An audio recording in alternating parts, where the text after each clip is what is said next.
Hello, everyone. I'm Lynne at runitback.gg here with another interview, this time with Acend Rising. So, Acend Rising is one of the top teams in EMEA in the Game Changers scene and one of the newest teams that have been signed. So, Acend Rising, thank you for joining us today.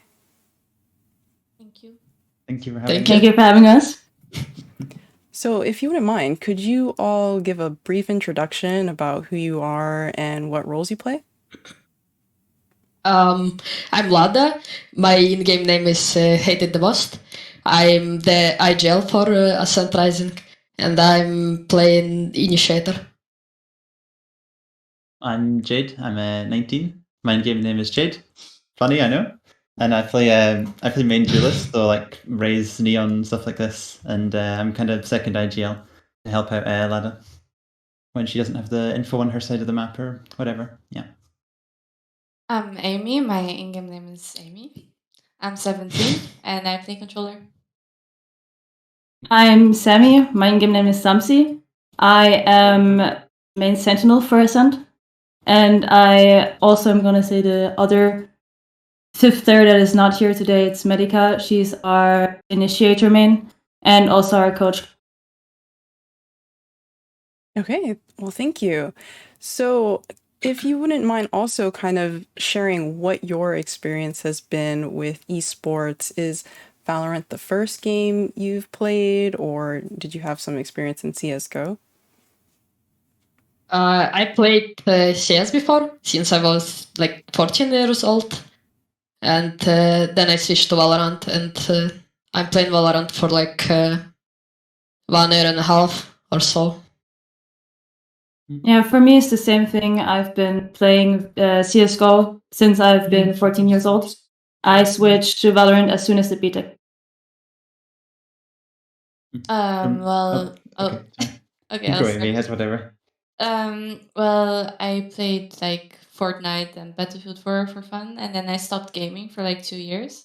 And then I saw Valorant came out, and then I started playing like last year, I think. And for me, I played CS:GO when I was like 12 to 14 maybe, and then I played Fortnite for a few years. Fortnite kid, and I was actually at a decent level. And I also played Clash Royale at a decent level too before Valorant, which is interesting maybe. But then when Valorant came out, I played this game fully, and yeah, it means my only thing I do in my life. Okay. And were any of those at a competitive level? Were you able to go to competitions and stuff like that? Not particularly, but I was on a decent level. Like not pro level, but not casual player. I'm also curious. So, for those who started with Fortnite rather than CS:GO, what was the drive that led you into wanting to try Valorant? I just saw a streamer stream it, and I thought it was fun.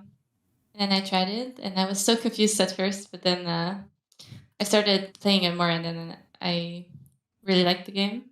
So ekelhaft bra. For me, I played CS:GO before I played Fortnite, and basically, the reason I quit CS:GO was because like it was just too hard, and I didn't enjoy it because people had so many years ahead of me.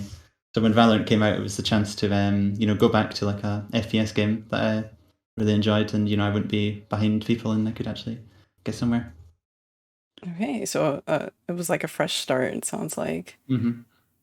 So, in terms of your like fresh start as a team, do you all have a particular story behind the team you all were previously on, so Untapped, right before you got signed?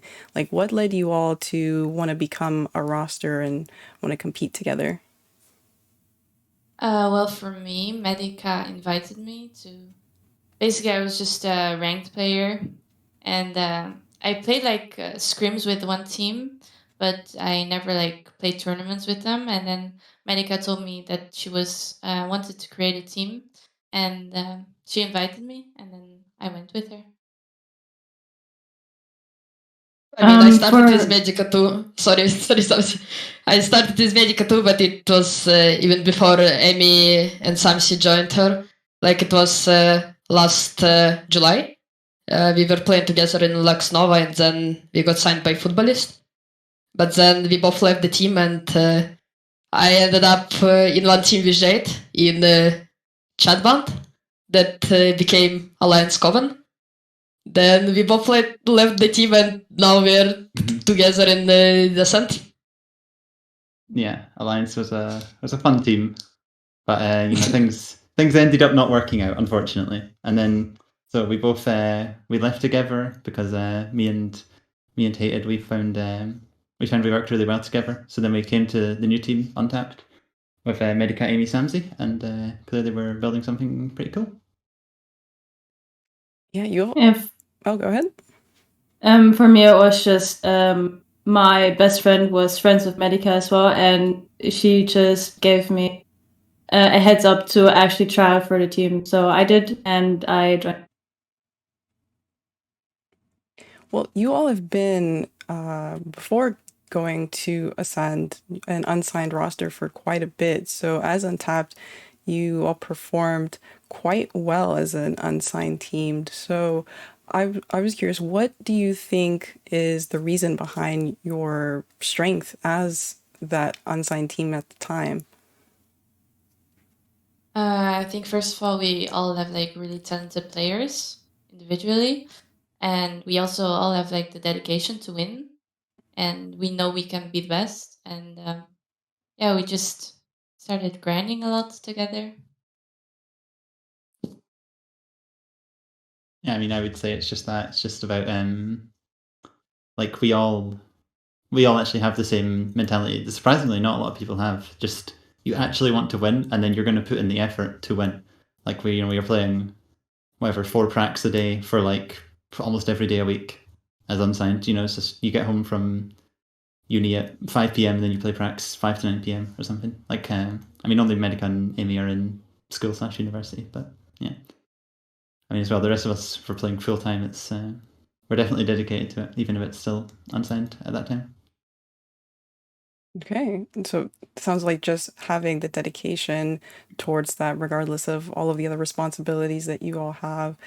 And that seems to have performed quite well. You all were able to take maps off of teams in recent history that you were having a little bit of trouble with earlier on. So, for example, like 10 Star and Guild, you might have had a struggle with before, but you've been able to now take series off of them and you just continue to grow. So, what do you attribute that continued growth to? I think one point of that is that we just improved a lot fundamentally. We worked on that really, really hard, especially Lada did with our coach together, and not forgetting Jade. And I think the role changes we did recent history, I think worked really good for us and improved us a lot. Okay, so doing role changes, what are your thoughts on the current meta? I know a lot of teams have been attempting to switch to Fade, but I don't think I saw many Fade games in your official matches. So, what are your thoughts on the new meta and particularly the new agent? I think for Fade, it's an agent where she's best played on like Haven. Oh my god. She's best played on like Haven, Bind, and Ascent, and these are the maps where we weren't practicing them because basically after we finished the VCT Game Changers Series 2, basically our best maps were Haven and Bind by like a lot, and so following that we wanted to work on our map pool to like expand the map pool and be good on other maps.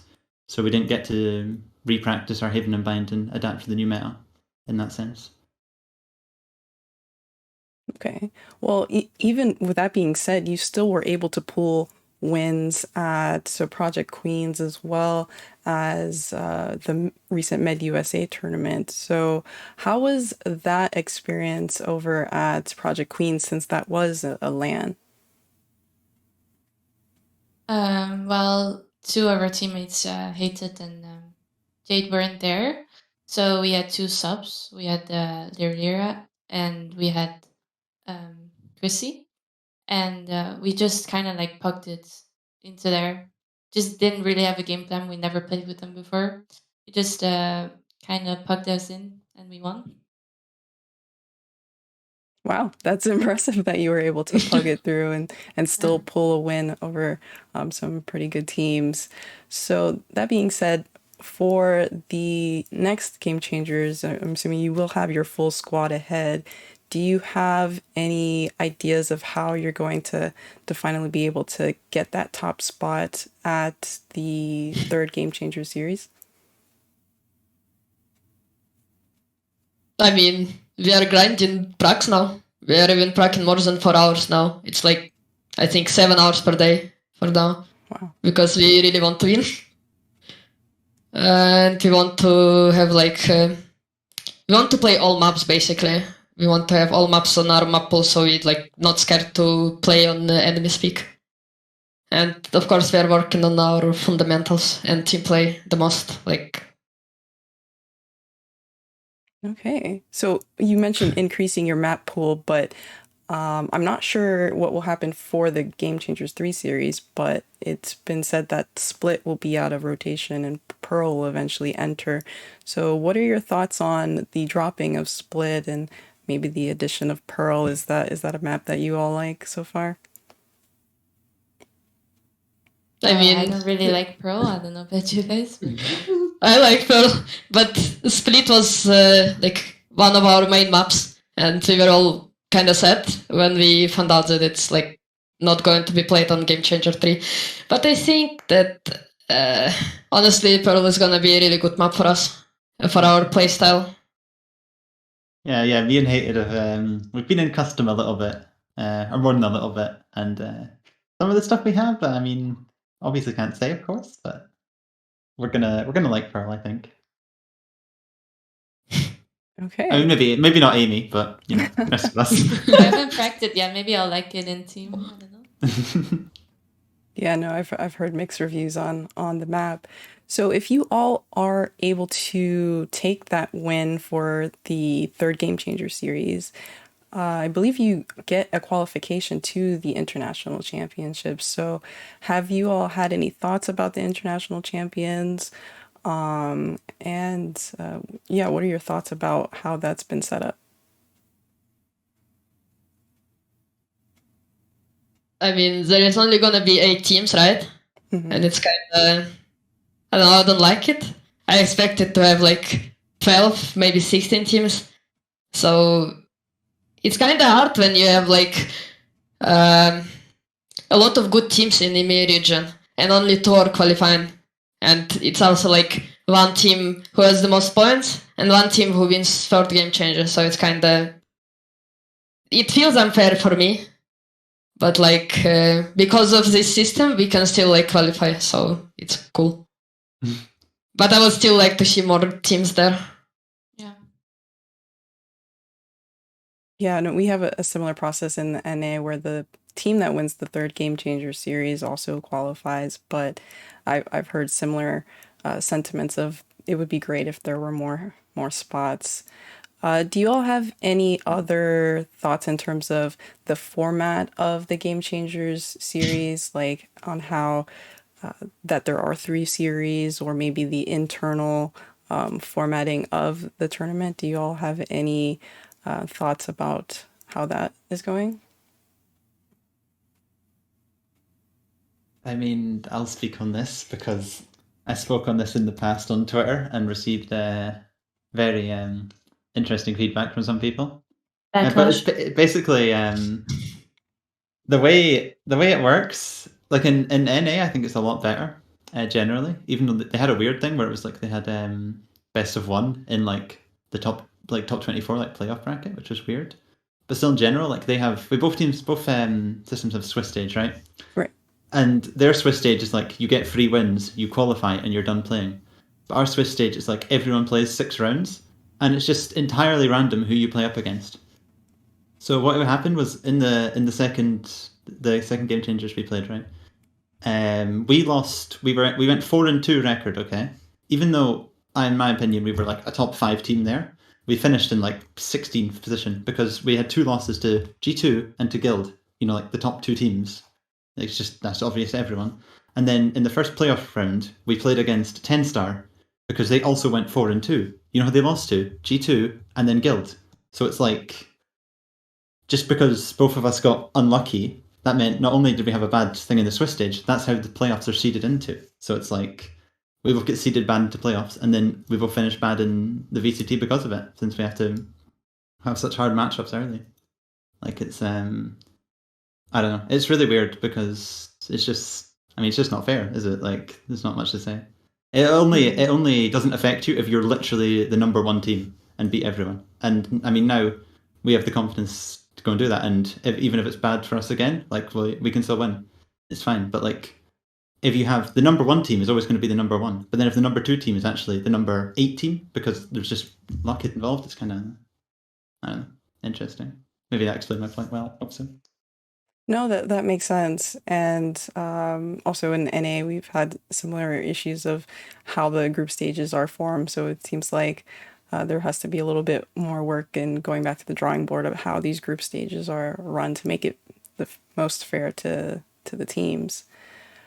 So you all were unsigned for quite a while, and some unsigned teams don't stay together for that long. They don't have the dedication to kind of slog it out to wait to become that signed team. So I was wondering, what kind of support do you think that either Riot or some third-party organizations could do to help better support unsigned teams during their grinding period?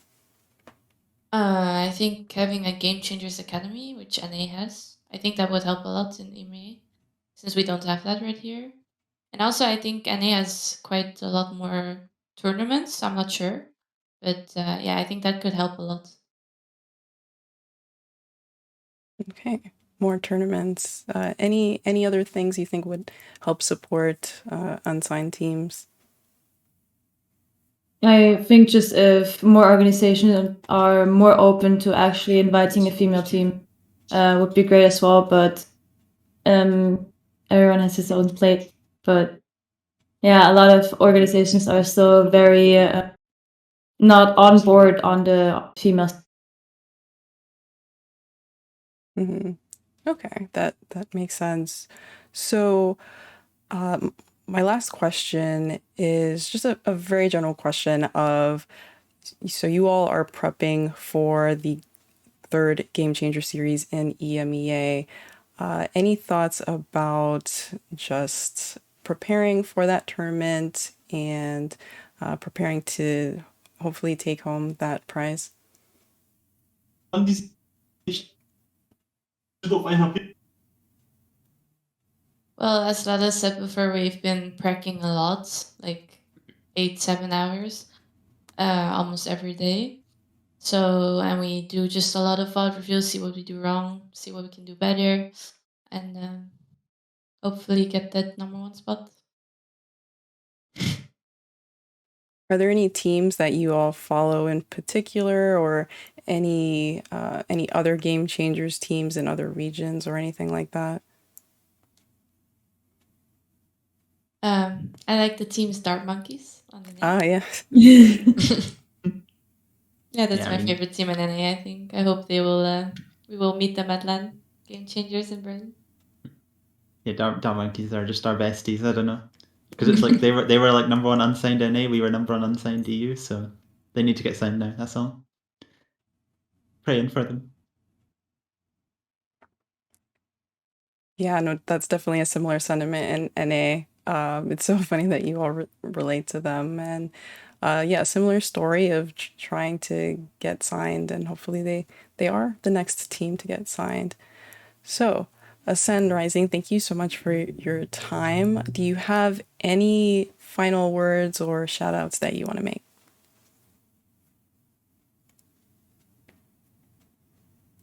No, Rise up. I guess. Yeah, I guess I want to thank Ascend for picking us up, because not a lot of orgs wanted to take us since they're not interested in female team, and I think that's really nice that a champions team organization picks us up.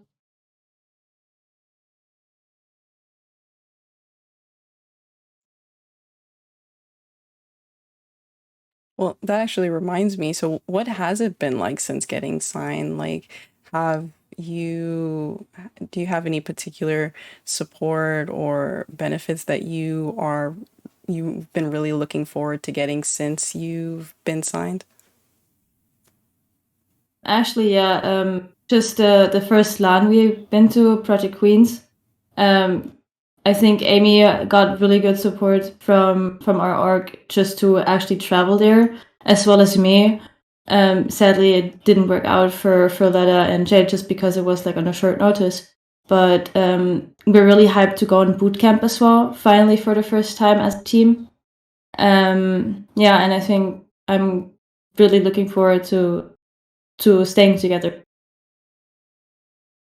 I think a big thing too is actually before we had the pressure of doing really well to get signed, and now we're signed. We're just going to chill and play our best game, and I mean we already showed that in Medusa series, so now time to show it in Game Changers, I guess. All right. Well, a lot to look forward to from your team. So, congrats, Acend Rising, on your getting signed, and good luck with the third series, and best of luck in attempting to qualify for the international LAN. Thank you for your time. And for those of you who want more interviews like this, make sure you follow Run It Back at their socials and make sure you subscribe to the YouTube channel. Thank you for watching. Thank you. Thank you. Thank you.